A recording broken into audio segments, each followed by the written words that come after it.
and has written several books. He will be speaking on the ancient Yazidi religion and its relationship to other Middle Eastern religions. Our next speaker would be Mr. Harilal Patel. Mr. Patel is our treasurer of ICHRRF. He is a retired engineer. He devotes all his time to community work. He is affiliated with several community organizations and interfaith traditions. He will specifically talk about Yazidi religion and its relationship to ancient Eastern traditions, not Middle Eastern traditions. He will specifically speak about relationship with Sanatana Dharma. We also have a survivor of genocide, Yazidi genocide in Middle East, Mr. Alhamy. He moved to United States after 2014 genocide. His wife is also here and they have a beautiful set of twins. You will hear first-hand lived experiences of a survivor of a genocide in 21st century. And after that, we will have some discussion about the international response, followed by questions and answers. So that is the program in a nutshell. This is a very famous saying in Sanskrit, Ekam Sat Vipra Bahuda Vadanti. That which exists is one. Sages call it by various names. Swami Vivekananda, in his famous address to the same Parliament of World Religions on September 11, 1893, in Chicago, delivered the same message that he is only one, the paths are different, and we have to understand that diversity, that pluralism of paths to attain the Supreme Being.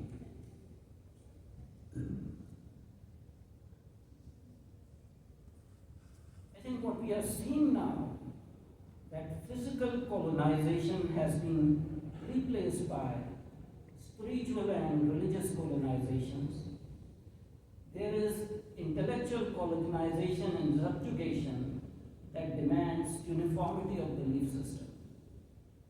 It has led to creation of market forces to purchase the loyalties of captive and vulnerable populations to a particular chosen sect or religion. Not only money is being used, but force is used to compel, to force, under duress, under threat of death, under threat of genocide, either you convert or you die. There are, on the other hand, various forms of punishments for blasphemy.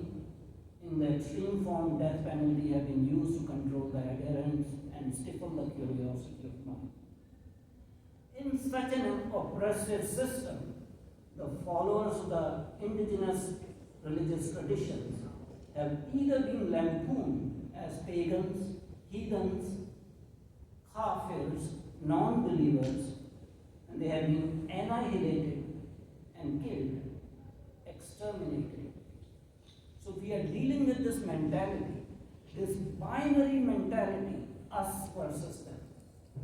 This indulges a process of othering vulnerable indigenous populations. At this point in time, I'm afraid we are in a serious danger of losing ancient traditions, lifestyles, philosophies, dialects and languages because the system demands conformity. Pluralism has become a sacrificial goal at the altar of a superior sect, superior religion, and a superior book which has been revealed to the chosen ones. And if you are not with them, you are going to kill. Denial of this philosophical diversity, spiritual choices results in the worst kind of oppression of humanity and violent subjugation of human spirits. Market forces of globalization, instead of preserving human values, have contributed to the annihilation of local indigenous traditions, cultures, arts, crafts, languages, attires, philosophies, and spiritual and religious thinking.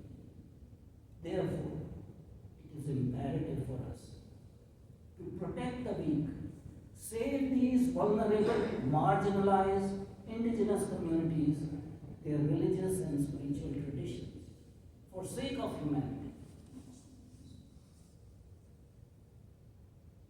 So this session will focus on the ancient, indigenous, Middle Eastern, Yazidi religious tradition, its culture, its history, and its continuing persecution in 21st century.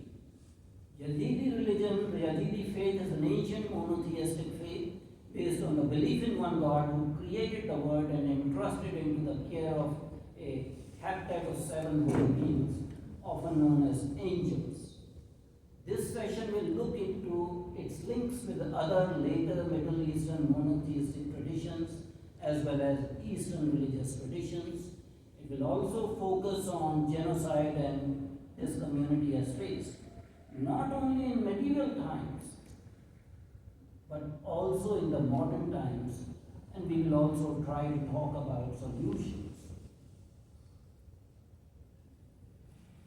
The plight of the Yazidi community in Southwest Asia, or so-called Middle East, under the rule of a band of terrorists, whether you call them by name ISIS, or ISIL, or Daesh, or their affiliates like Al-Qaeda. It was brazenly telecast all over the world, including the genocide, ethnic cleansing, public sale of women and children as sex slaves, and purchased wives or concubines. Understanding this community is key to a historical understanding of Southwest Asia and is also important to human rights discourse, not only in that region but in the entire world.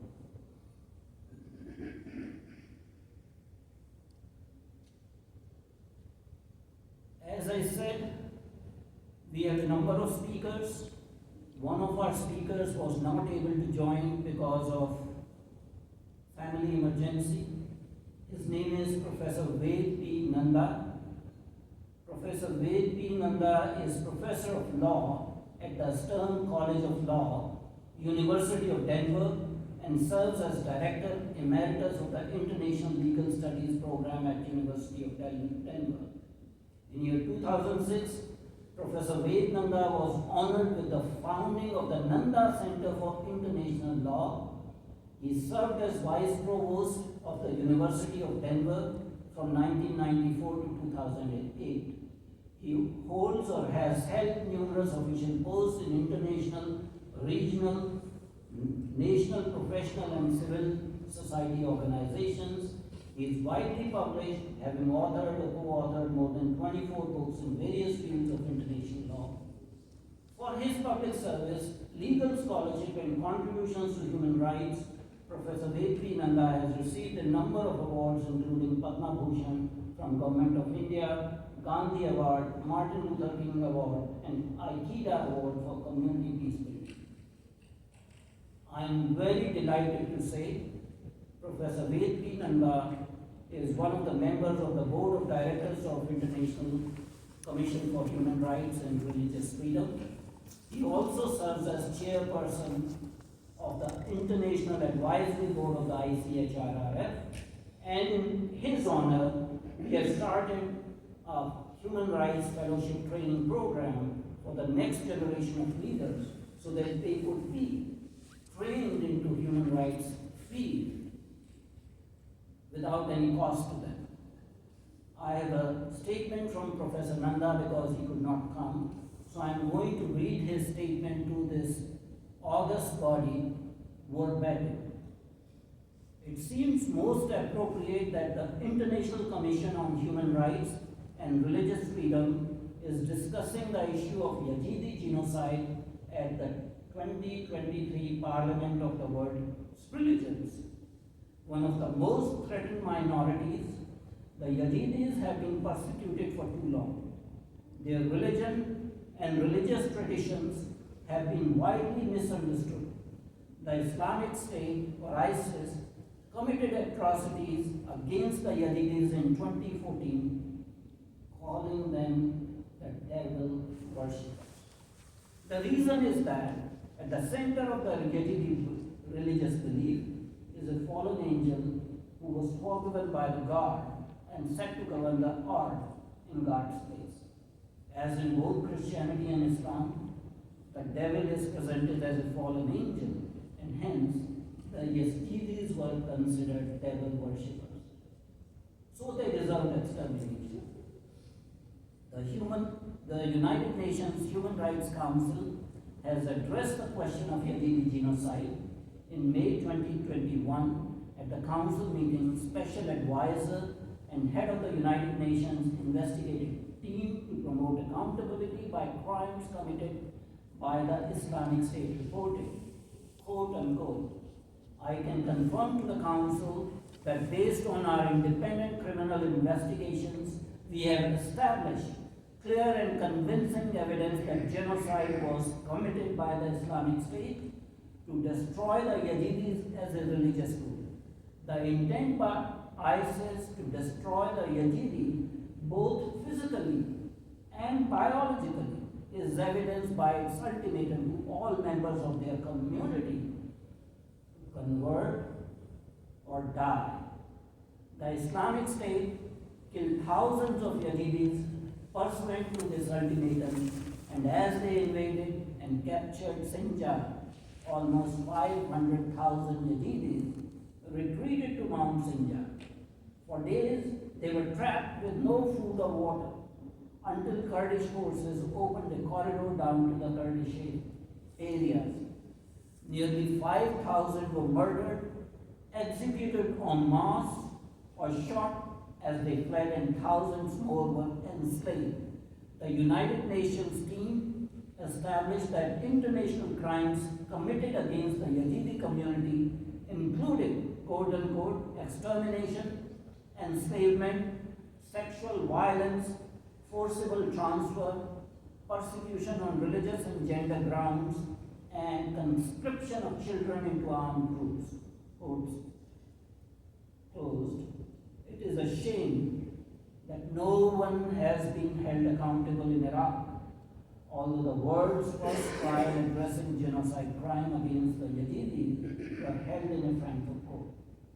The ISIS defendant was charged with genocide, crimes against humanity, killing, torture, enslavement, deprivation of liberty, and war crimes, including torture. Nobel Peace Prize laureate Nadia Murad, a survivor of ISIS atrocities, addressed the Council requesting its support to ensure that ISIS did not succeed in its goal of eradicating Yazidi people and their culture. At a recent conference where I, meaning Professor Nanda, spoke on human rights, I, Professor Nanda, met a group of Yazidis, including a couple of survivors, who were similarly seeking international support to ensure that although Yazidis are scattered all over the world, that they survive with their religious and cultural traditions intact. The world community must heed their pleas. So that's a special message, Professor Ved P. Nanda, to this August Parliament of World Religions on Yazidi genocide. Now, I will invite our next speaker, Mr. Carl Clemens. Mr. Clemens is the Executive Director of ICHRRF, and he'll talk about Yazidi religion, its similarities to some other Middle Eastern cultures, etc., and Middle Eastern religions.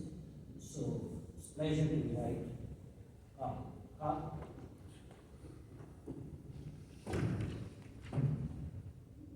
folks. Now for the happy part of the presentation. I personally find the Yazidi religion to be really fascinating. And I think it's fascinating for followers of any kind of religion right now in the world. Broadly speaking, we classify religions as the Eastern Dharma-based religions, Hinduism, Buddhism, Taoism, and so forth. And on this side, we have Judaism, Christianity, Islam. But I think members of both sides would find Yazidism very, very interesting for various reasons.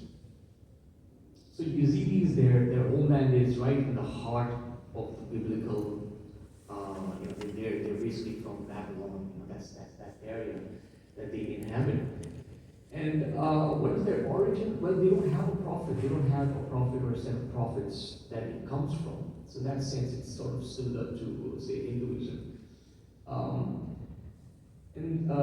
What they do have, though, is peers. Peers are teachers who tell their next generations the story of the community and also teach them the basic fundamental precepts, who train them in how to perform their worship and their meditation, and they talk to them about the inner world. Many of the peers also devote themselves to a life of meditation, to a life of to undertaking, say, fasting for 40 days in summer or 40 days in winter. Those kinds of penances also are performed by some peers, not all, but some. Then they have the sheikhs. The sheikhs they perform some of the functions that the peers do, but they're also mostly charged with implementing a code of conduct in the community and basically community organization based on their own spiritual principles.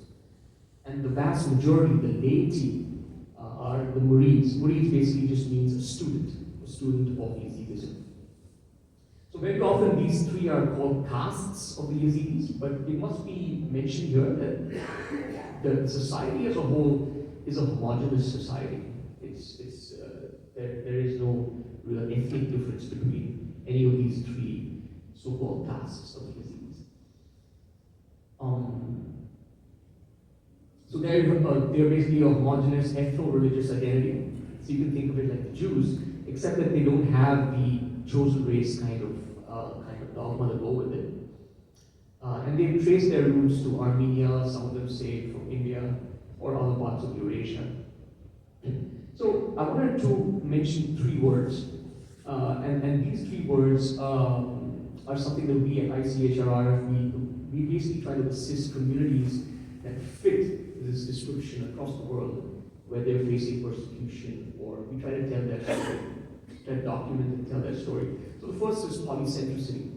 So polycentricity, as some of you know, it's where it's this ontology, this religious ontology that says the center is everywhere. In other words, it's not just with my particular community or my particular prophet or messiah or guru, but rather the center is everywhere in each person and also in each different group, and that there's something that I or my group can learn from you or your group, and vice versa.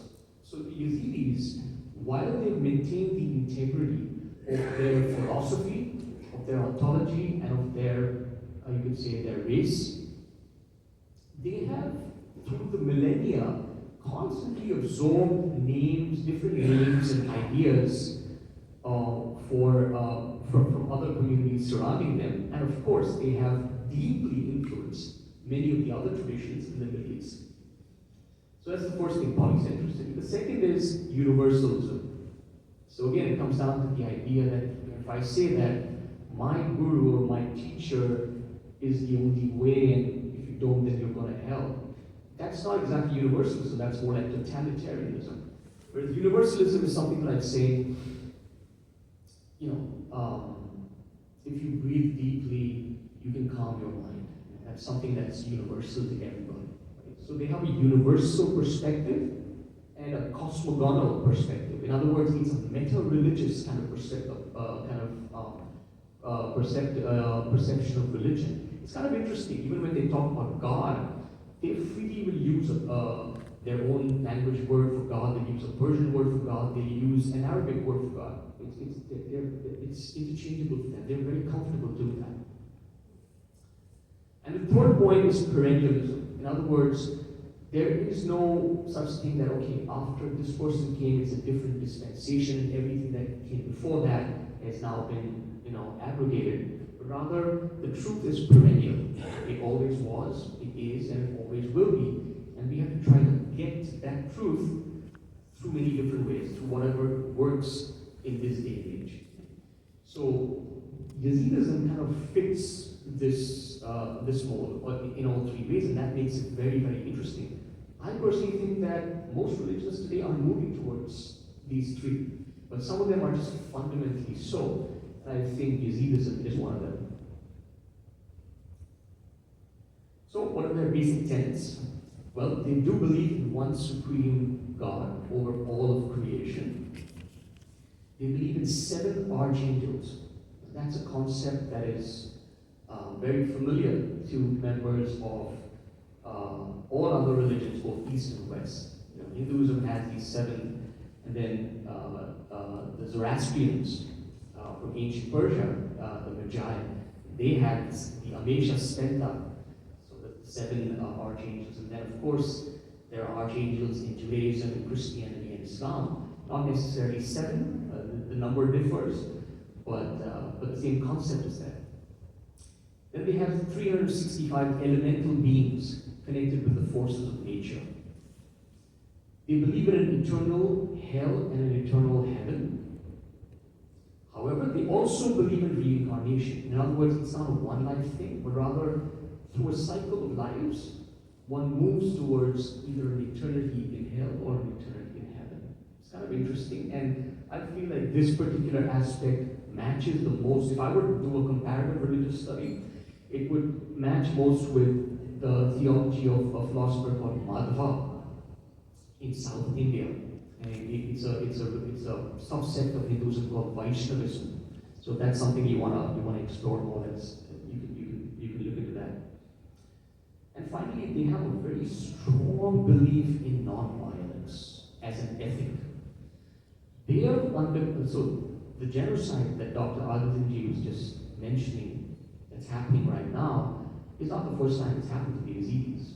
They count in their history 73 different cases, 74 different cases of genocide and ethnic cleansing.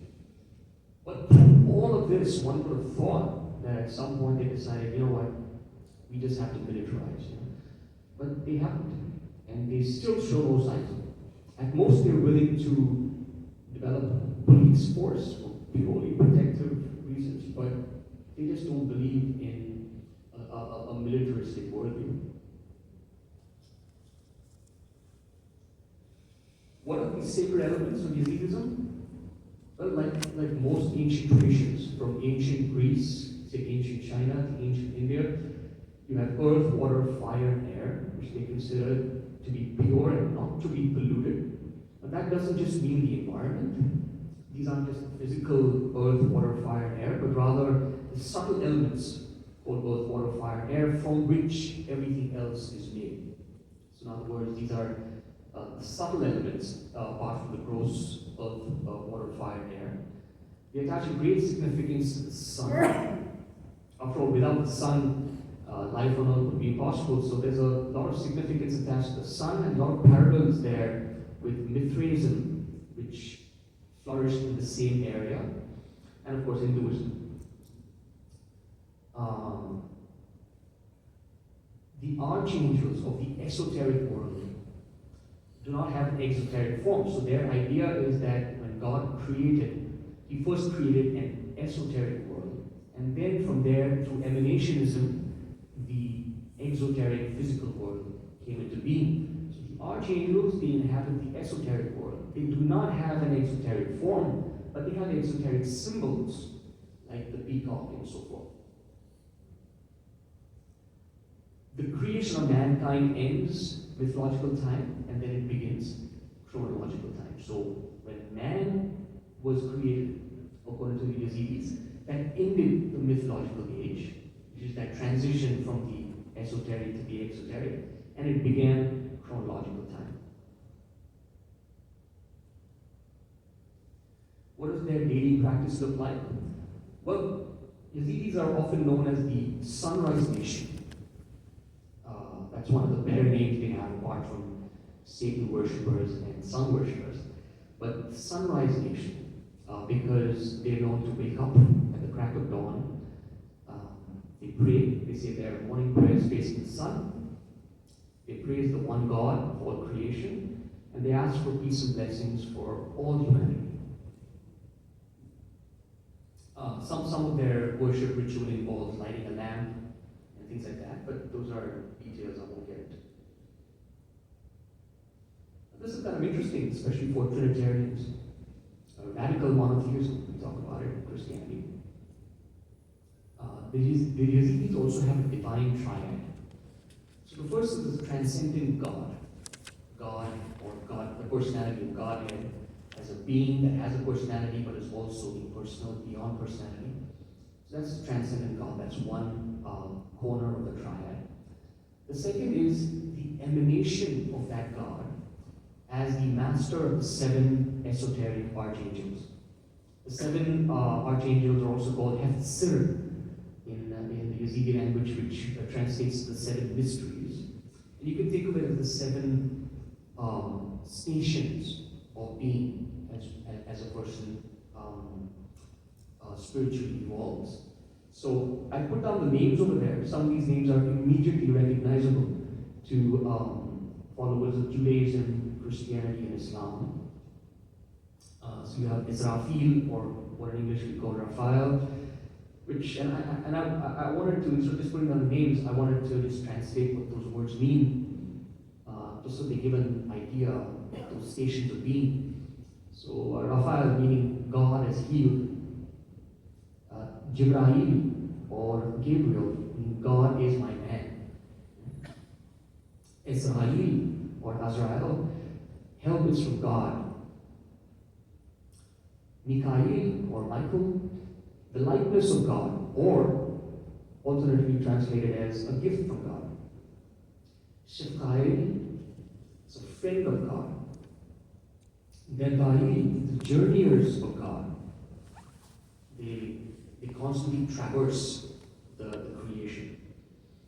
And finally, Azazil, which is literally means the dearest to God. Now, I want to tell you a story about this. The story in the Old Testament and the Quran also is that Azazil was the dearest to God, and God had instructed all the angels that they should bow before no one except Him. And then at one point, God creates man, and then He says, He tells the angels to bow to man. And Azazel refuses to do so because of what had been instructed earlier. In other words, it was taken as a test from God. It was testing the angels. And Azazel said, no, I will not bow to man. I will only bow to you. Now, in the Quranic and the biblical theology, the idea is that, well, God did not like that answer, and He flunked the test, and he became Satan. He was cast down. He fell from grace, right? Whereas that idea is not there in Yazidism. He didn't fail the test at all. Actually, he has a very special role to play. But you can see here why some people would take a cheap shot and say that the Yazidis are devil worshippers. They're not really, but this is the background of where that comes from.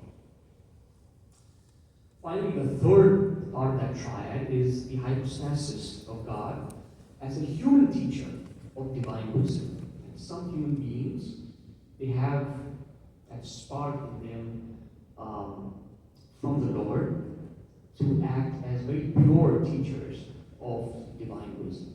So you can see, if you were to compare this to Christianity through Yazidi eyes, then you have the transcendent God and the Father, you have the Holy Spirit, who takes us through various stations of spiritual growth, And then you have Jesus as a teacher, as a rabbi, who teaches us about the Lord. But he's like the Son of God.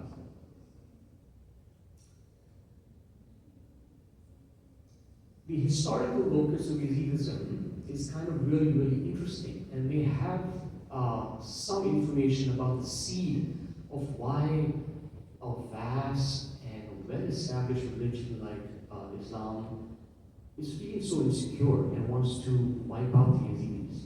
I think some of the answers lie in looking more into this. So the Yazidis claim original ownership of Mecca. Now, for those of us familiar with Islamic history, we know that the Kaaba, the shrine in Mecca, it originally had 365 idols. And we just talked on a previous slide about 365 elemental beings related to the powers of nature that the Yazidis honor. We also know in Islamic history they talk about the Hashemi Quraysh tribe within the Arabs, who had ancestors who were sort of proto-monotheistic in a sense. And so I think it's entirely possible that this was the Yazidi connection at that point. So the Yazidis had the original ownership of Mecca, and then of course when Islam came over, that was that ended at that point. The other historical locus has links to Armenia, which is very close by. In fact, the Armenian genocide that we now know and that has been acknowledged, the United States has acknowledged that as a genocide, and a lot of countries in the world have. We know that the Armenian Christians were genocided by the Ottomans. But what we don't know is that along with the Armenian Christians, Yazidis were also genocided. They were also victims of the Armenian genocide. And another more ancient and less clear connection that the Yazidis claim is from India. That's something very interesting, and the next speaker, Dr. Harilal Patel, will probably speak a little bit more about that. So to end, what is the Yazidi conception of the afterlife? Like I said, you have the eternal hell and eternal heaven. That is, once one attains that state is everlasting. But to attain that state, one goes through a cycle of metempsychosis or reincarnation, not just in human bodies, but also in animal bodies. And finally, one reaches one's teleological ultimate station for eternity. So I hope that was interesting to you as it was to me. I'll hand it over now to Dr. Harilal Patel. So he's going to talk a little bit about Yazidi religion and its similarity with the Eastern tradition, specifically with Sanatana Dharma or Hinduism. Good afternoon.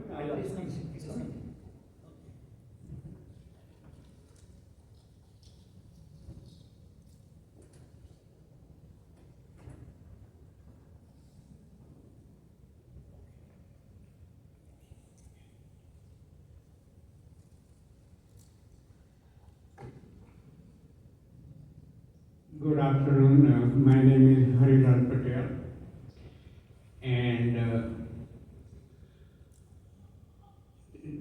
I just want to qualify the information which I am presenting here has been collected from the sources in computer and some books and other things. So if there is any accuracy is missing, I'll take the blame for that part. According to Lucy Leakey, in early 20th century, she was an archaeologist in the British. She studied in Africa the human origin and the migration of the human being from Africa. The first settlement of the human being was in Indus Valley in India, about more than a million and a half years ago. And then after, at different time period, people started going out and spread all over the world. I tried to figure out when the Yazidi left India, and there are no sources available that could tell me that this group of people But as you all know, there are Roma, they call it in Europe, or the Gypsies, they call in Europe. They are also the Indian migrant who went in that part of the world. And same time, probably, or some other time, this group of people left India and migrated toward Middle East. And the reason I'm saying is 4,000 years ago, in Middle East has a very heavy influence of Buddhism and Hinduism. Jesus Christ came to India to learn things. Even Muhammad came to India, and we know about the Buddha statue which is in Afghanistan. They pulled it down a few years ago.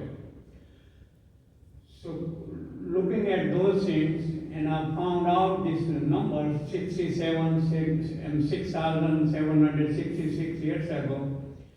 That is the number Yazidis are using among their calendar. So they probably could have left India before 7,000 years ago, and then this is a year for their board establishment over there. Looking further on that side,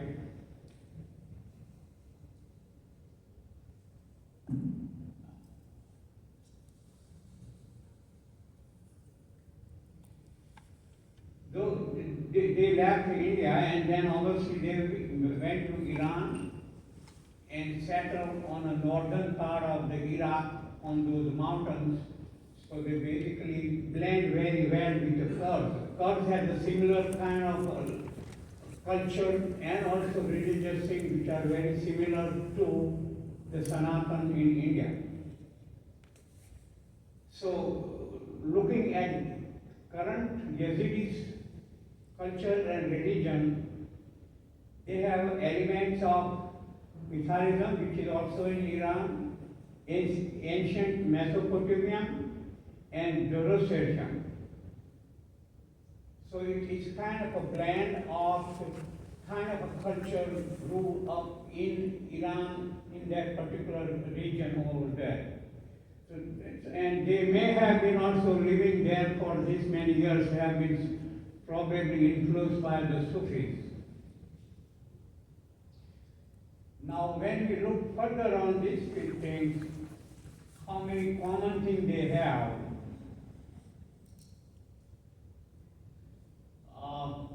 the previous speaker mentioned about the 7 angels. Among the 7 angels, they have 2 angels right now, and one of the major one is Malek Taus, or Taus Malek they call it, which is like a peacock.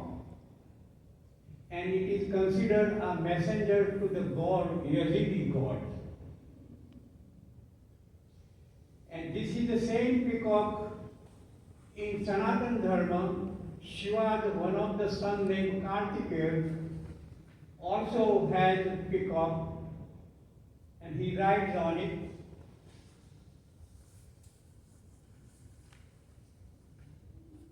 Next one. Some other similarities are about the snake. In India, in Sanatan, we worship cobra, and you can see the snake picture almost everywhere. Same way, snake is often associated with Lord Subramaniam, and it also, same thing they have seen currently right now on outside of one of their Lelish, which is basically a praying place. So you could see both similarities there.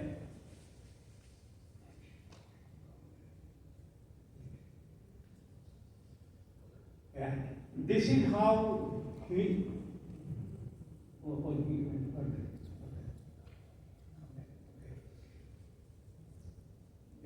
They have found a couple of pictures in Yazidi area recently, and they saw a lady with a sari having a dipak, basically the multiple 5 to 6 lamp, and have a peacock in the lamp, and there are 2 Yazidi girls are standing. So that also shows that there is some kind of a cultural preserve and they are still using similar things in Yazidi culture.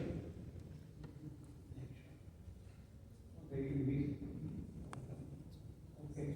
But some other similarities are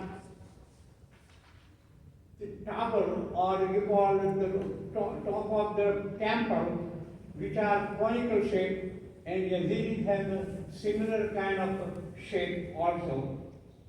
And the praying is done in both cases exactly more or less the same way. Probably all the religions have going down with holding hand, and we call namaste. I'm not sure what they call it in their language, but it is basically in the same way, respecting and reverencing the other person in that sort. Other similarities, which includes we call a havan or fire, and we are all Sanatanis are sun worshipper, and previously also mentioned also about they worship sun, we worship the rising sun, and also often sunset too, and it is being done in Yazidis culture also. Their festival quite often involve the oil-like lamps in good number. Same way, if you look at during Diwali and many other occasions in India, the Sanatanis have thousands of lamps, oil lamps at the same time. So they have the similar culture even today in Yazidis area. Yazidi female wear the similar as all Hindu women wear the bindi, or men wear different kind of tilak. Yazidi have almost similar kind of thing where they also do the tilak done by other priests or the other people there.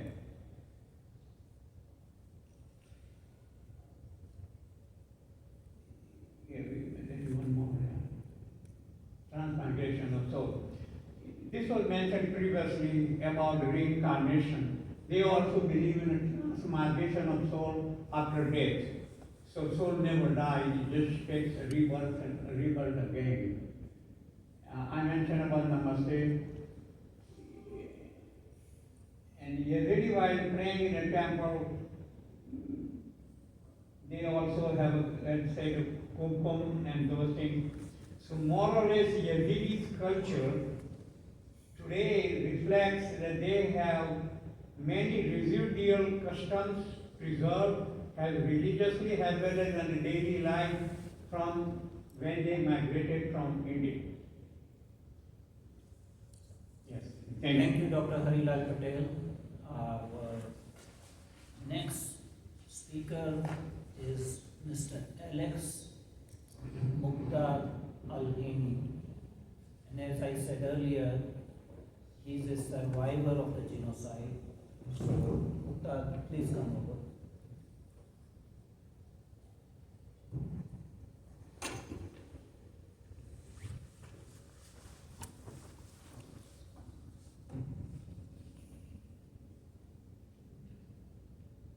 Hello everyone. Thank you so much for the International Commission for Human Rights and Religious Freedom organization. Special thanks to Carl and Dr. I'm sorry, I can't say the whole name. Anyway, I really appreciate the opportunity and I'm proud to be here to represent my community. My name is Mukhtar Alhamy. You could call me Alex if it will be easier for you. On May of 2014, I went to Iraq to get married. So as we got married with my wife Ghazala, who came with me to the United States, ISIS began to grow in Syria, and then they made their way toward Iraq. On June of 2014, one of the biggest Iraqi military division in Mosul, called Al-Qasib, their high-ranking military commanders and commander general abandoned their post. Al-Qasim military division had more than 8,000 military personnel. Those military personnel were told to go home without even firing a single bullet toward ISIS. So those Iraqi military left all of their weapon, ammunition, vehicles like armors and Humvees for the ISIS member to be used against Yazidis and the rest of Iraqi civilians. The reason those commanders fled and told the soldiers to go home, their explanation was the fact was not their fact.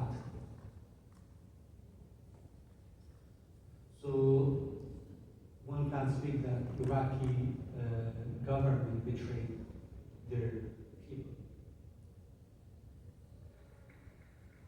In Sinjar, with majority population of Yazidi, we have some Iraqi government military and some Kurdish military that were called Peshmerga.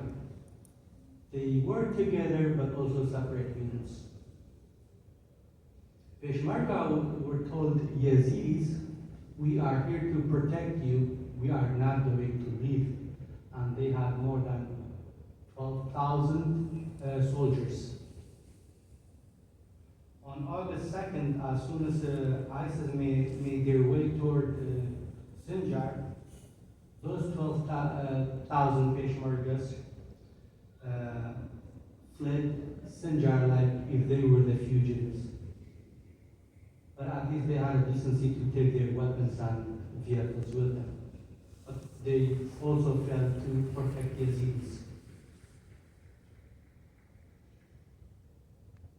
So Yazidi people in general are really peaceful people. We don't believe in war, we don't believe in fights, we just want people to leave us alone. And we do our farming business. We don't even want to be presidents of any government or Iraqi. We just wanted to live as farmers, peaceful people, worship the God the way we want to. So after Peshmerga left, ISIS came toward one of the towns called Kojo.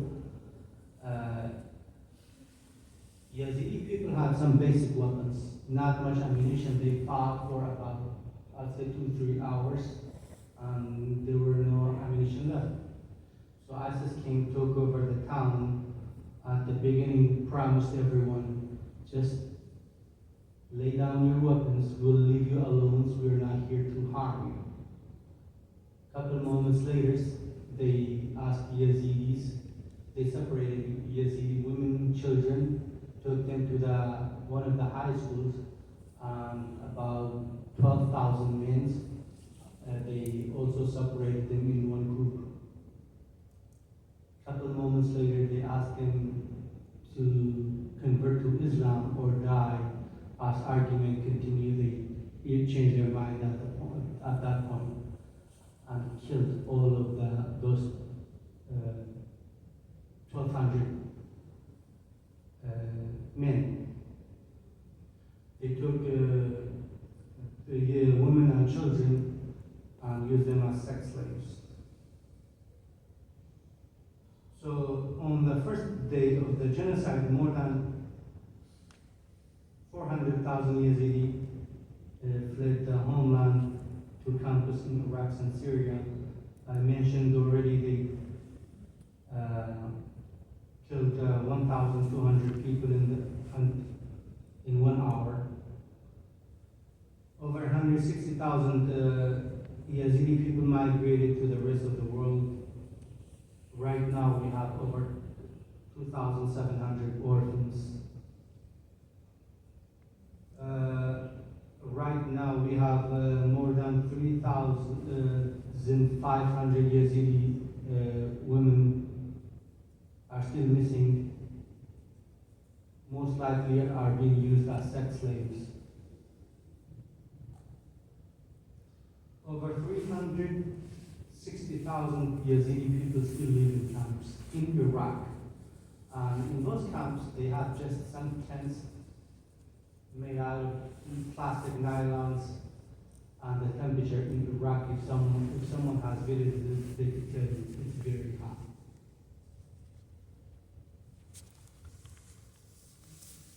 As of right now, Yazdan as an organization have discovered more than 84 mass graves, and they're still being discovered.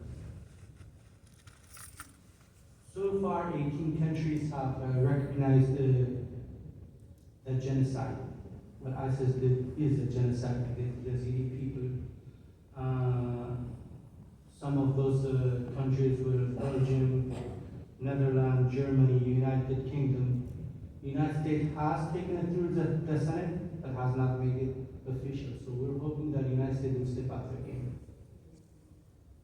As ISIS fighters were killing Yazidis, they referenced Quran as justification for killing Yazidis, because Yazidis are, to their side, as devil worshippers, but we are not. We just believe in one God like any other major religion does. So far, no Muslim country have even opened a discussion about Yazidi genocide. So it wouldn't make sense for a Muslim country to come forward and say, okay, we disagree with ISIS, and what ISIS did is a horrific, heinous crimes against Yazidi. They should, all 54 Muslim countries should recognize it as a genocide. So we could say, okay, those were just a group of terrorists that are non-Muslim, but unfortunately, so far nothing from Islamic countries or Muslim countries. Right now, there is human remains everywhere. It's still not being buried. Bones, skeletons everywhere. So there is no way for any human being that could go and live comfortably in the Sinjar area.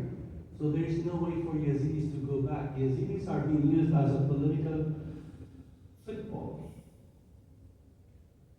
So it's really heartbreaking to tell you guys what's going on right now. But unfortunately, in 2014, all the way to today, none of the Iraqi government or Kurdistani government has made a sincere effort for Yazidi people to go back.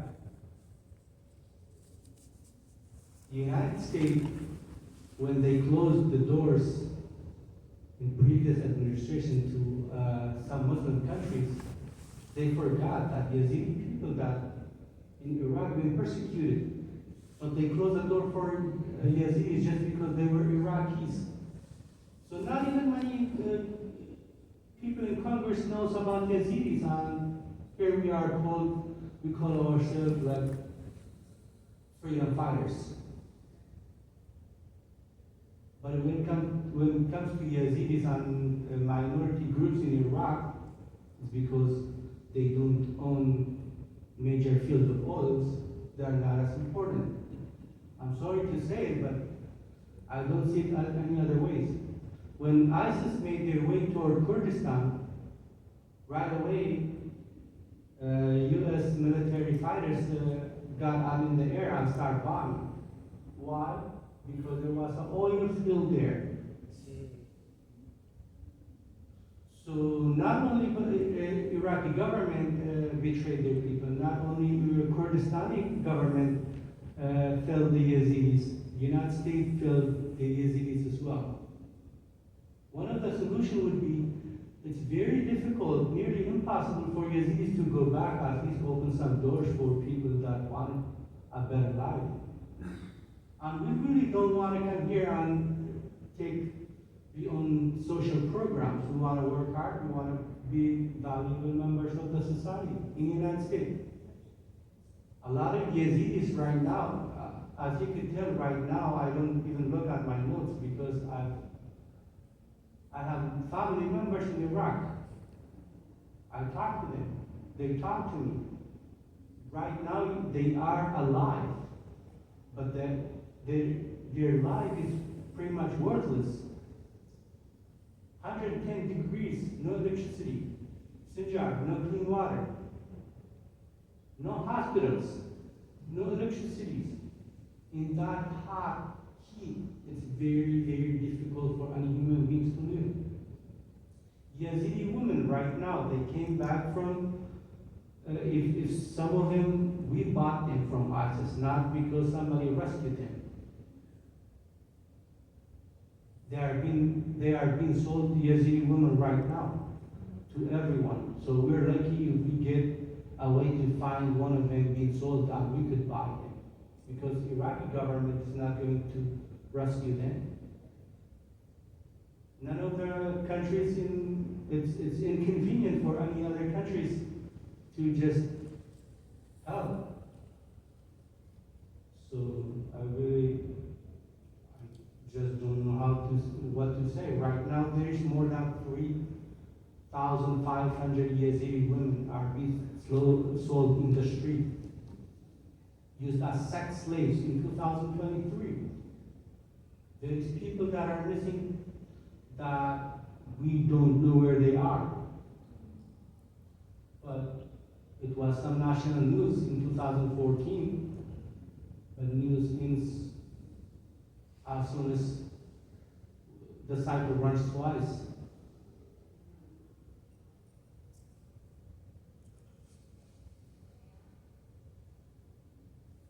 So a friend of mine, his name is Khairi, he came to the United States. He told me, obviously I made my way to Turkey before ISIS came. I was in Iraq, so my story is I was in Iraq when Mosul fell and military left. There was a possibility that ISIS would come to Sinjar, which is predominantly Yazidi population. And at that time, they were not as vicious because they were in other part of Iraq, not in Yazidi area, which is Muslim Christians, but mostly Muslim areas. So I told my wife it's not really safe for us because Iraqi government is starting to fail. So I told her, at least they might not kill other people, but I'm a US citizen. So if they find me, they will kill me, so let's go. I called the embassy, we went to Turkey. As we were in Turkey, we heard the bad news that ISIS came to Iraq.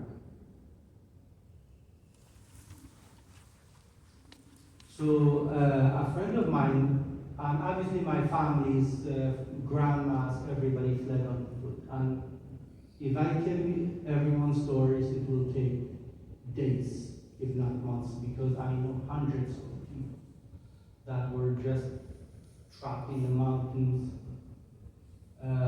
One of the guys that I'm telling you his story that he told me, they were trapped in the mountain for 3 days, no food or water. Pretty much everybody that has any health issues just died. And he said as we were making our way towards Syria, 3 days after, he saw elderly people dying everywhere. Didn't have enough time to bury them, they just laid some rocks on top of their bodies and continued their journey to survive.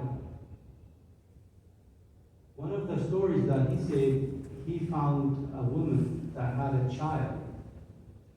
Her child died in her arm from the heat. There was no way to help them or rescue them. So they laid that child right there, threw some rocks on it. And that poor woman had no choice but to leave her child right there. 3-4 years old child. They made their way to Syria and then to Iraqi part of Kurdistan. It's been 9 years. They're still living in the same camps that I just talked about. It counts basically our tents that we take them for a really one night vacation, but in Iraq, in that heat is not a real vacation spot. It's really non-bearable environment for Yazidis. If they had a choice to go back or go somewhere else, they would have not lived in that condition for 9 years. But they haven't found any better, any better life, or any help from anybody.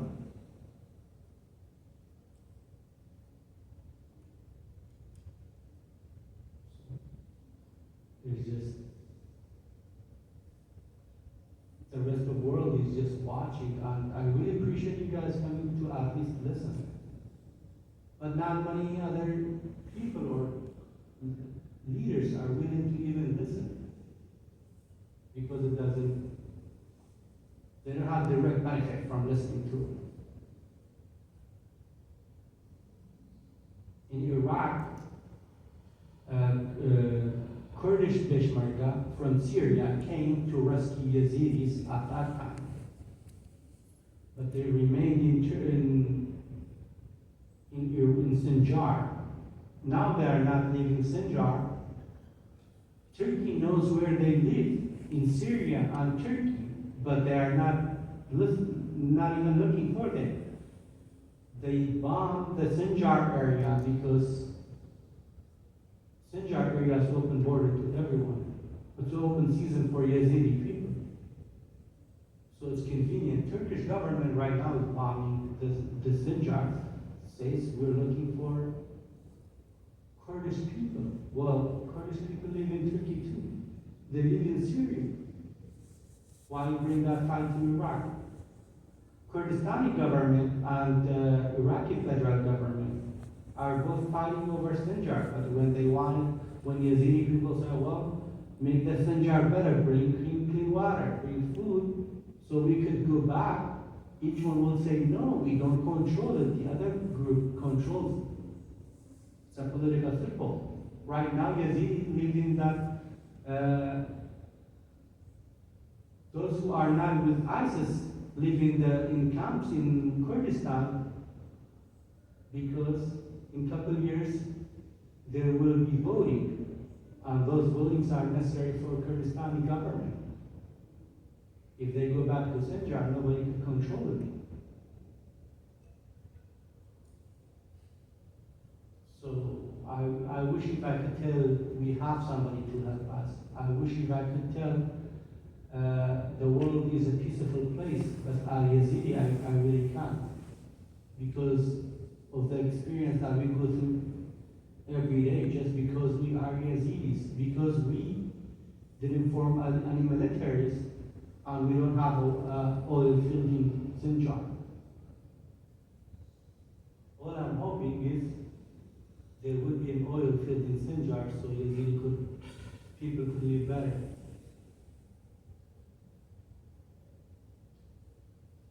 In honest, if anyone could help, I would say U.S. government and Europe could open their border for Yazidis, because right now, Iraqi government has not even condoned what ISIS does. They haven't brought the genocide for discussion in Congress right now. So Iraqi government is not willing to change the constitution to make it everybody equal under law, regardless of religion. But no, not convenient for them also. Everyone is afraid of political backfire, and Yazidis are being used as a political football.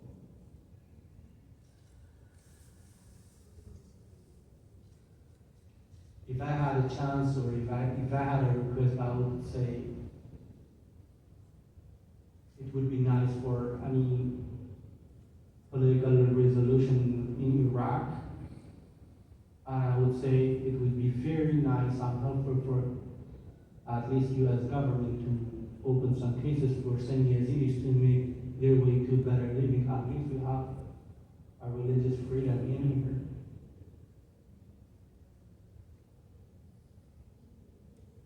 I have more to say, but because of the time, I think my time is up. So I really appreciate everyone's coming. Thank you so much, everyone. Thank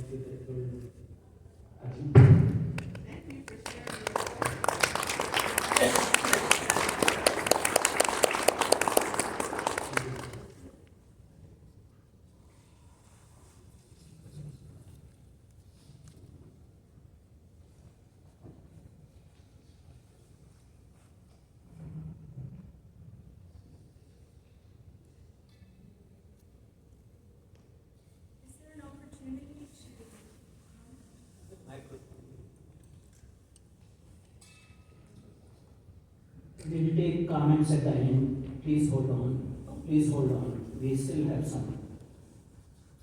It brings tears to my eyes after hearing the first-hand experiences. I'm going to be very brief and then we will take questions and comments, so please stay there. Let's talk about international response. What has happened? Move on. I'm not going to repeat, so everyone knows the story what happened in August 2014. Move on to the next slide, please. Many international organizations, governments, parliaments, as well as groups have classified ISIS's treatment of the Yazidis as genocide and condemned it. In March 2015 report, the persecution of the Yazidi people was qualified as a genocide by the Office of United Nations High Commissioner of Human Rights, UNHCR.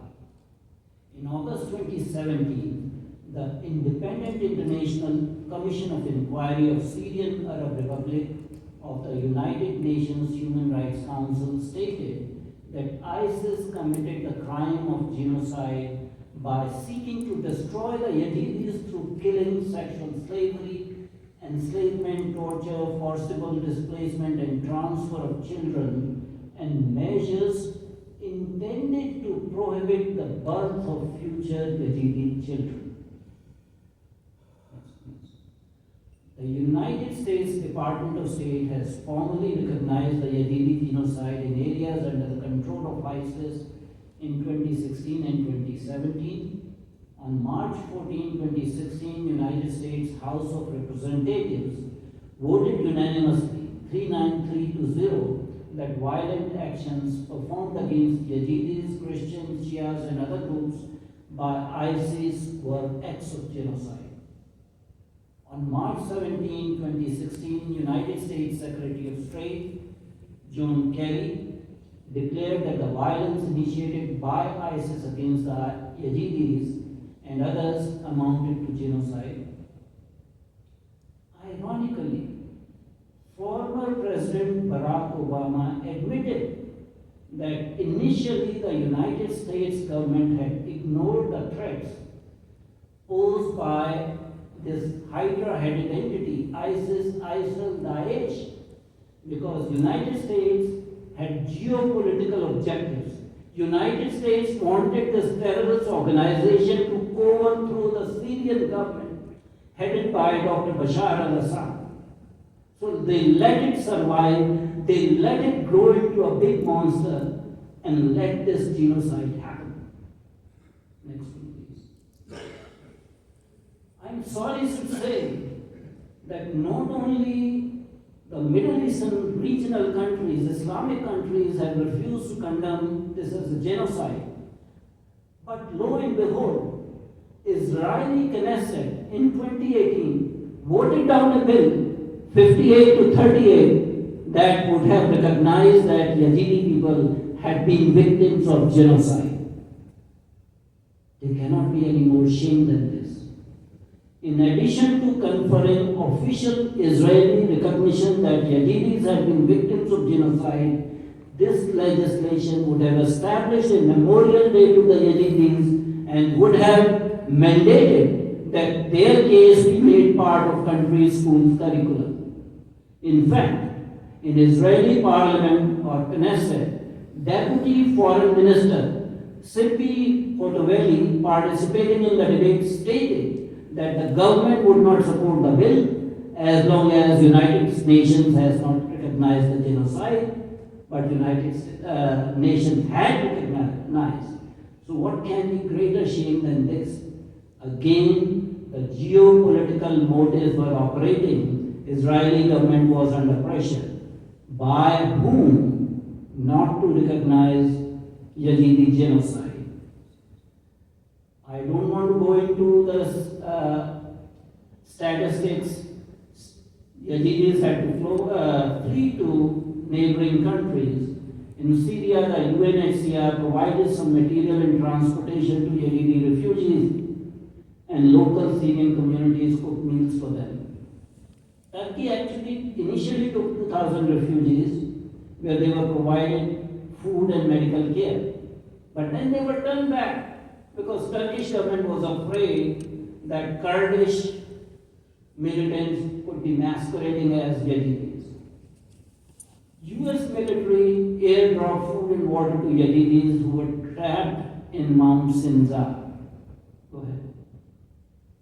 Western military intervention, mainly led by United States. Airstrikes started in August of 2014, and Muqtar has told you what was the reason. It was not to protect Yazidis, but to protect the oil fields.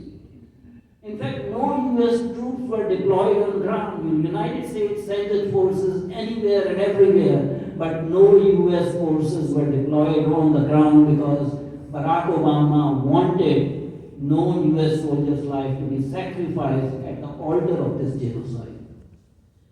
There were some British special ops people there. I must say, I'm sorry to say, response of the international community was too late, too slow, and too meager. The world watched the horror of genocide unfolding and happening in 21st centuries. All the civilized countries failed to enforce what we call the R2P doctrine, responsibility to protect. Never again pledge was forgotten by everyone. We thought Holocaust, never again, but it's happening again. Next please. Let's see what is responsibility to protect doctrine. This was unanimously agreed upon in 2005. The responsibility to protect embodies a political commitment to end worst forms of violence and persecution. In paragraphs 138 and 139 of the 2005 World Summit Outcome Document, heads of state and governments affirm their responsibility to protect their populations from genocide, war crimes, ethnic cleansing, and crimes against humanity, and accepted a collective responsibility to encourage and help each other uphold this commitment. Everyone was sleeping when Yazidis were massacred. In the same R2P doctrine, the heads of the states also declared their preparedness to take timely and decisive actions in accordance with United Nations Charter and in cooperation with relevant regional organizations when national authorities manifestly fail to protect their population. Next, please. There's a Mal Clooney Center of Justice and Accountability that represented 5 Yazidi women before the United States District Court for Eastern District of Virginia against Sayyaf, a female ISIS operative, seeking prosecution of Sayyaf for her role in the Yazidi enslavement. In 2021, German courts did convict some ISIS women for their involvement in the enslavement of Yazidi women. It's ironically, women are trapping Yazidi women for enslavement. German courts also prosecuted Taha al-Jumaili, an Iraqi member of the Islamic State, for his involvement in Yazidi genocide to include murder of a 5-year-old girl. And a report by the Yazidi Justice Committee covered the allegations of countries Turkey, Syria, and Iraq for failing to prevent and punish the genocide. Next, please. Finally, the United States government with bipartisan support has started to resettle and do some rehabilitation work of Yazidi survivors in the United States. That's a positive step. Yazidi survivors have put themselves at great personal risk to retell accounts of genocide and shared experiences of sexual violence. They've defied taboos and faced stigma in the hopes that authorities would hold their abusers accountable. Shamefully, the international community has not fulfilled its responsibility to prosecute the perpetrators. No international body or Iraqi court has tried ISIS members for sexual violence or genocide. Next, please. was heartbreaking to hear from my Yazidi brother that they had to buy back their women from ISIS. What can be more shameful than this? I must say, the ICHRRF stands in solidarity with our Yazidi brothers and sisters to demand justice. ICHRRF will continue to work with our meager resources in this direction. ICHRRF will observe and further discuss the Yazidi genocide in our Forgotten Genocides Conference, which is scheduled for Saturday, September 23rd, 2023 in Washington, D.C. in George Washington University. ICHRRF solemnly undertakes to conduct special hearings on Yazidi genocide in near future. ICHRRF undertakes to document the testimonies of witnesses along with the supporting evidence, and ICHRRF undertakes to move international bodies from their slumber in delivering justice to the survivors and rendering punishment to the guilty. At least we can do that little bit for our fellow human beings. Thank you. We are open for questions.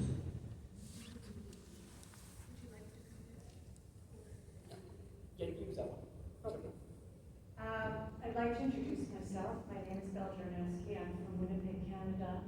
And in 2015, we began a project to rescue and resettle Yazidi survivors, refugees in Winnipeg.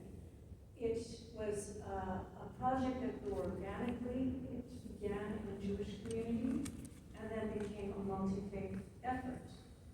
We have we personally raised the money to sponsor 77 Yazidi refugees.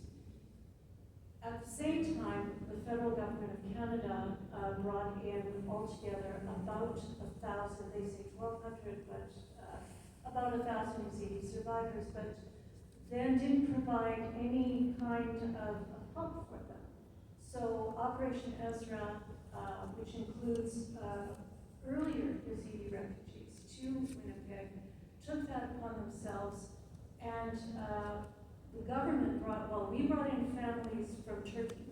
And I should add that in Turkey, another thing that needs to be said is that Yazidi refugees face discrimination, persecution, and violence, not only from their Turkish guards, but sadly from other refugees, including especially Syrian refugees, which is very sad because of the religious prejudice against the Yazidis. So the government brought in single mothers and who had been survived. Their husbands were killed by ISIS, and their children. Some of them were the little girls, of course, that had also been sexual slaves, but also little boys who had been forced to be child soldiers by ISIS and were brainwashed. All of the efforts to help these people is really left to us with Operation Ezra, especially through some wonderful young women who, as I said, came earlier in the 1990s to Canada. And one of them, Jamila Nasso, is now the president of the Canadian Yazidi Association. And it is not only the families that we brought in have been very successful, mostly because they have each other. But an ongoing, now Canada, I need to also add, was one of the first countries to recognize the genocide through lobbying efforts, especially of Operation Ezra with the Canadian government. But now we have families that have settled. We also created a wonderful program called the Human Garden because, as you mentioned, many of the Yazidis were farmers in Iraq. And so through a generous donation of many, many now acres of land, they have been able to go back to farming in the summer and not only provide food for the Yazidi community, but also to sell the excess produce in markets, etc. But one of the remaining problems today is family reunification.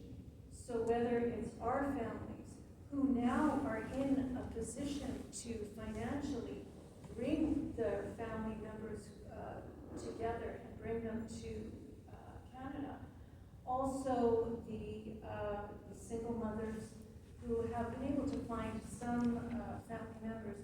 We have been working with the Canadian government for years now to allow family reunification, and partly because of COVID, when everything shut down, nothing has happened. And we have recently, just I think a month ago, been able to bring in the first family to reunify with the rest of their family. So this is an ongoing issue. I also wanted to point out Germany, which has done tremendous work for emotional help in helping the women who were the former sexual slaves, and really did accept quite a number of Yazidi survivors as well. And for whatever, I want to finish by saying that I personally spoke to members of the Israeli government over the issue of recognizing the genocide.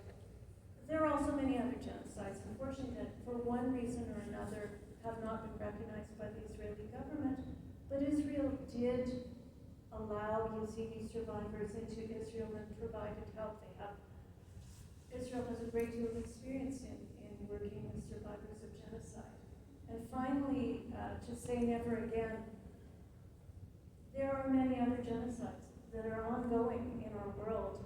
And yes, we quickly forgot, but I'm a child of 2 Holocaust survivors, and the world simply allows genocides to continue, and we're just not doing what we can. Heads off to Operation Ezra. We want more kind-hearted souls and organizations to take lead. When governments don't function, human beings, individuals, activists need to take that role. So you wanted to say something, please? Yeah. Luckily, I have 2 related questions. First of all, what do you think the U.S. government should do? Should it be military, diplomatic? What can it do and should do? And what can ordinary American citizens do?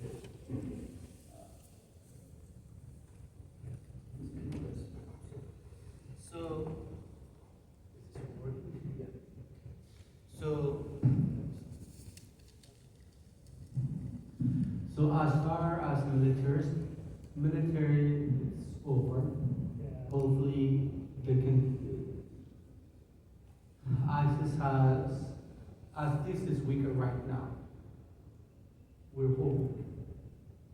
As far as diplomatically, U.S. have a lot of influence on Iraqi government and Kurdish government, so they could help Yazidi activists to send the message to at least Iraqi government to at least reform the constitution so it could be applied equally to everyone. The other help that the U.S. government can do right now is to open some borders to some families, or at least whoever wanted to come over, they could come over. I personally, I have some family members that I don't even need any help from the U.S. government. I could personally sponsor at least one of them, at least a couple of my family members. My grandmother right now lives in Iraq in that condition that my mom had to come in. But the U.S. government could definitely help to bring more people over. Yes, thanks to Canadian government, they did help more than anybody else. U.S. did help in 2000, I believe, 16 in the beginning. They brought over approximately 2,000 to 3,000 people, but since then they stopped. So it's been almost 7, 8 years that everything stays the same. What was the other question? Well, what can ordinary U.S. citizens do?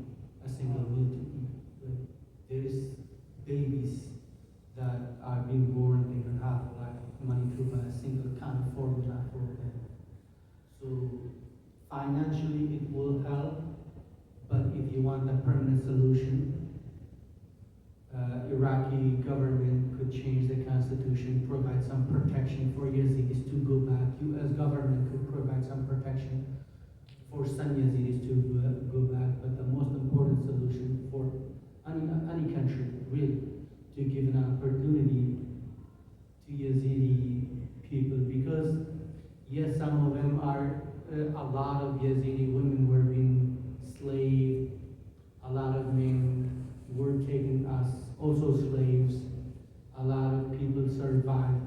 Everybody has been touched in one way or the other, been affected negatively. The place that we go back is not livable right now. So it would make sense on behalf of Yazidi people to ask, in any human necessity needs, Yazidi people don't have any necessities in life over there. No food, not really. There's not medicine, living condition. So financial support would be nice through some organizations. I personally don't have any organization that I don't work for any organization, just because if I were to work for any organization, that organization most likely will be censored, because I don't bow to any political side. So I say whatever needs to be said uncensored, because the genocide and Yazidi beheading and killing has been long enough for us to say how it is. So I would say there is some organizations, one of them called Yazda, that provide medicine. Yazda. Please spell it. YAZDA. That organization. Could you spell it out carefully? I'd like to Why? get. Hold on just 1 second while I get my note taking. I'm taking it too, Peter. Okay, I'll give but it- everyone, but if the entire audience might want to hear it, then could you spell it out now? YAZADA. YAZ. Yellow Alpha, Zebra, Alpha, David, Alpha. Okay, Yazada. Okay, Yes. thank you very much. .com. Okay, thank you. Thank you so much. I think there's one more question. So I'm actually from Nebraska, and I know that the largest Yazidi community in the Western Hemisphere is in Lincoln, Nebraska. So I do know also that that community is specifically working toward having really, again, the first temple in the Western Hemisphere for the Yazidi community at their cemetery near Lincoln, Nebraska. So Yazda is headquartered in Lincoln, I believe, also. Yes. So keep in touch with that. I'm sure that organization will also have an announcement at some point in the next year or so about that particular project. I just wanted to add that since I have a couple of Yazidi friends in Nebraska. If anyone does need any further information, I really could provide my phone number to individually. If there is any way that you guys could help, or anybody, that it really would be nice if somebody could have any influence over, but at least in U.S. government, because U.S. government could help a lot more than individual people. Individual people could provide simple financial help, but U.S. government could make a huge difference in Yazidi people's life. I think it will be important for individuals to talk to their senators as well as congresspersons to pay more attention to this particular issue. So, besides being able to donate to various Yazidi organizations, Yazda, Nadia's initiative, or something like that, do talk to your senators as well as congresspersons. So, federal government needs that kind of sound from the constituents. As I said, that we are going to have a convention of forgotten genocides on Saturday, September 23rd in Washington, D.C. at George Washington University, where we will cover this in much more greater detail. So if you are in Washington, D.C., you're welcome to come and attend our conference. Also, We conduct special hearings and we publish the reports. Some of the reports are lying there. If anyone wants that, you can have, after talking to Mr. Clemens, we suggest a donation of $25 per report. So anyone who is interested can get a copy. I do see another gentleman. Please come and give your comments. Wherever you feel comfortable. Either one works. Let me introduce myself. My name is Father Andreas Galabedian. I'm an Armenian Orthodox priest. I have a number of Yazidi friends because of the community of Yazidis in Armenia. In fact, I've been to the temple in the Abaran region in Armenia. I also have a more personal connection because my father's family is genocide survivors who grew up in Baghdad, Iraq, under Saddam Hussein. So I have a lot of connections there. And I wanted to just thank you for sharing your story. As you said, as was said, not just the Yazidi, but so many other genocides. Even now, there's a genocide taking place. And I wish that as small communities, the Yazidis, the Armenians, the Kurds, all these communities, we could find a way to come together to get that public recognition and connection to senators or wherever, because our unified voice, our unified force is going to be far more effective than just the Armenians, just the Yazidis, just the one or two fringe groups. It has to be done together. We know what it means to live together as Indians, as an Armenians, and so even more so, I think we can be a good example for the rest of the world, even here in the United States, to do so together. Thank you very much. I think we'll close the session now. We are about the time. So thank you all of you for coming to listen to this story. It's a sad story, but you need to listen. And not only listen, but internalize it so that we take some positive action in future to help the Yazidi community as well as to prevent ongoing atrocities. Thank you very much.